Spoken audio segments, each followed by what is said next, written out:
Hi guys, and welcome back to my YouTube channel. So today we're going to be doing the March 2020 setup for my bullet journal. This theme is all about succulents and plants and leaves and just greenery because spring is here and I'm so ready for the bright green leafy theme. This theme is about all the greens that you can get, so I just pulled out all of my green markers and flare pens and everything I can to get different shades of green, especially because I have no method as to how I draw my leaves. I kind of just wing it.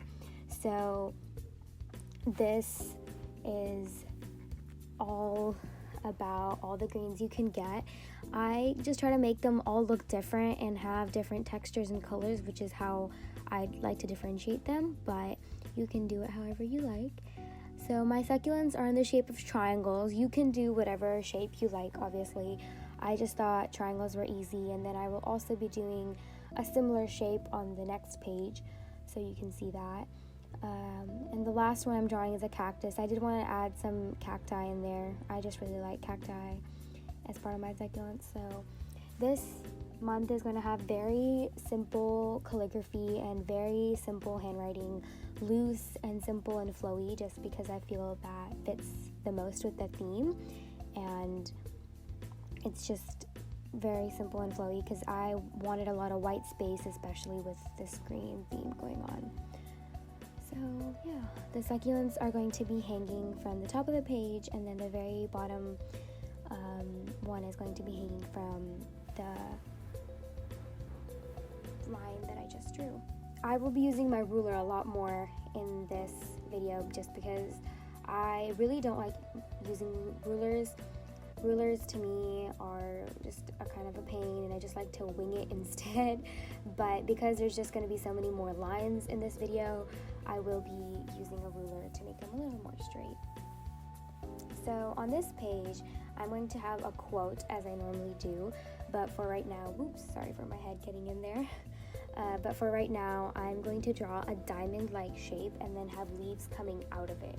So actually in this video, I messed up quite a lot.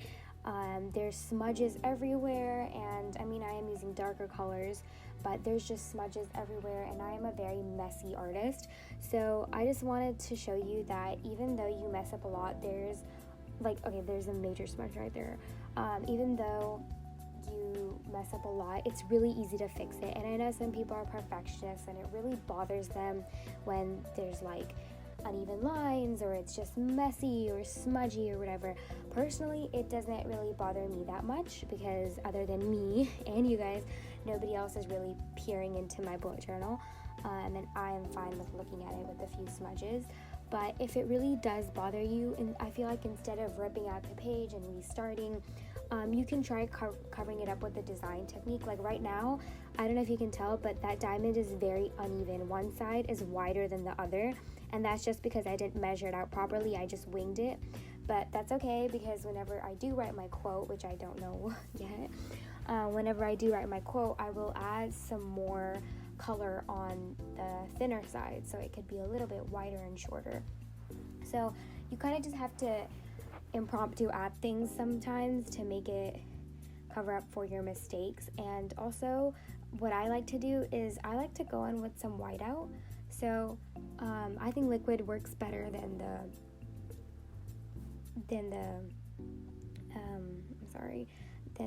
roll one, but if you prefer that one, that's fine too.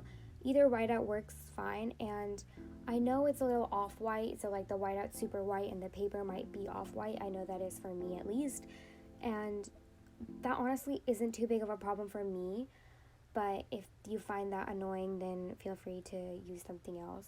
But so now we're here on the calendar page, and again, obviously I have it pre-done because it just takes too much time to show you, and I don't think you want to see that. It's relatively boring. But here I'm just writing it in all the days of the week on the top, and again, it's loose, simple cursive, just very minimal, very simple, a lot of white space. And then on the side, I'm going to be drawing 2 succulents hanging in from the top, so that we have some more of that succulent vibes. Normally when I pick a theme, I like to have multiple things going on. just because when I end up drawing my weeks out, I really like to incorporate my theme, and it's just easier if I have more things to pick and choose from. So if I did just leaves or just succulents, I wouldn't necessarily have the option of using both throughout my 5 weeks of March, because in 5 weeks I need multiple things to choose from, and each week obviously I don't like to do the same.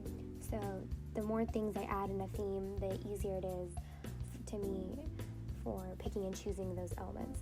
So those are the 2 succulents that I'll be drawing there. Again, pulling out that ruler. Also, I did film this video in a different location today, just because I had more lighting here and it was getting dark outside. So let me know what you think of the location. I apologize for any shaky video scenes.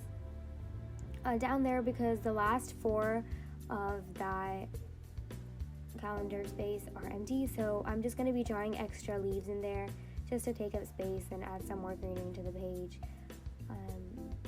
And I don't know if they're vines or tropical leaves, but I just love drawing those leaves, and I just wing it. I don't know how to draw leaves, and I just look at Pinterest for 2 minutes and I feel like I can do it, so I wing it. But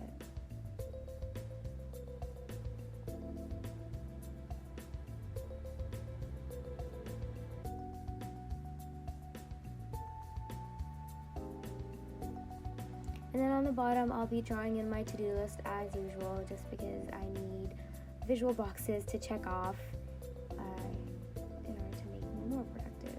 So if you really do want to use a more complex color palette, you could do just one shade of green.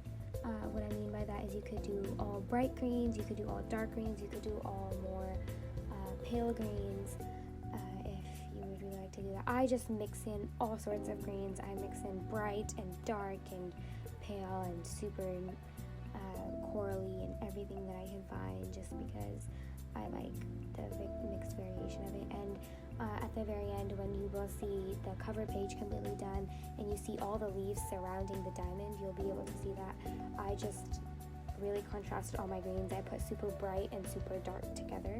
So this is the uncolored but finished calendar page, and so here is the finished cover page, and as you can see, there's leaves all over, and I don't really think you can see the whiteout places that I did to cover up my smudges. I did some on this page too, but so you can use whiteout or anything to fix up your mistakes, and I hope you really liked this theme. It's been one of my favorites so far. Thank you.